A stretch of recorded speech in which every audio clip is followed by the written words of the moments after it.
The fluorescent lights of Hawkins High hummed softly, casting a sterile glow over the empty hallways.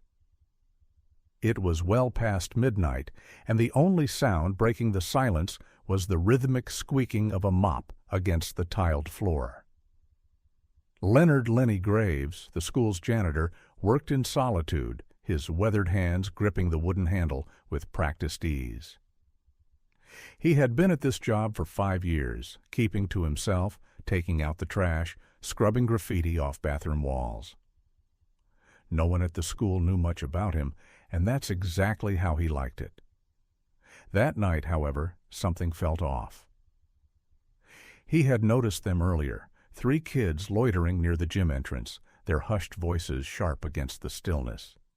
Lenny had seen their type before, petty troublemakers with delusions of grandeur.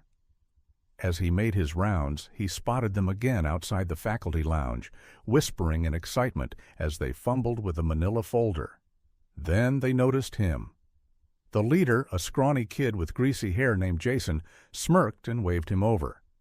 Lenny sighed, tightening his grip on the mop, and approached them slowly. "Evening, gentlemen," Lenny said, his voice gravelly but calm. Jason grinned, his 2 cronies, Max and Dylan, flanking him. "Evening, Mr. Graves," he said mockingly. "We were just discussing some interesting things we found." He tapped the folder against his palm. "Turns out our janitor has quite the past." Lenny felt a chill crawl up his spine. He hadn't heard his old name in years. "Leonard Graves," Jason continued, savoring the words. "Former intelligence officer, worked Black Ops, disavowed after an incident. Pretty wild stuff." Lenny's jaw tightened. "You boys are playing a dangerous game," Jason chuckled. "Relax, old man. We're not here to snitch. In fact, we think this information could be useful. You help us out. We keep quiet." Lenny looked at them, 3 punks who had no idea what they were getting into. "And if I refuse?" Jason leaned in, his voice barely above a whisper. "Then we leak this. Might be some people still looking for you, yeah?" Lenny exhaled slowly. He had spent years burying his past.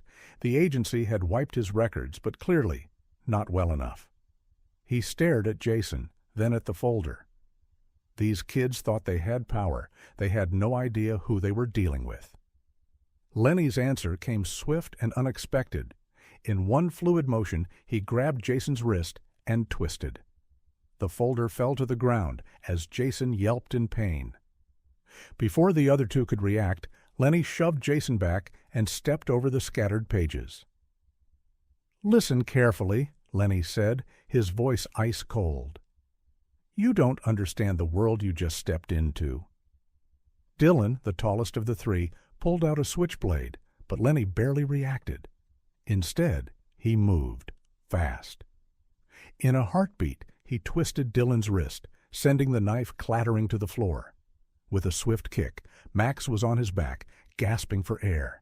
Jason scrambled backward, fear replacing arrogance. "We weren't going to do anything," he stammered. Lenny crouched down, staring Jason dead in the eyes.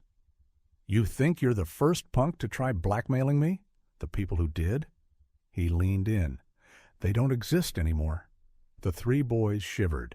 Their entire plan had crumbled in seconds. Lenny picked up the folder, flipping through the pages. Old reports, blurry photos, some fabricated nonsense, but just enough truth to make it dangerous.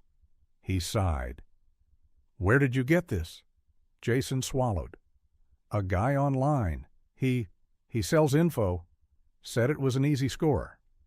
Lenny shook his head. "You got played. He gave you this so you'd poke the bear. He's watching, waiting to see what happens next." Jason's face drained of color. "What do we do?" Lenny stood. "You forget this ever happened." He glanced at Dylan and Max, who were still recovering from their brief lesson in combat. "All of you." Jason hesitated. "And if we don't?"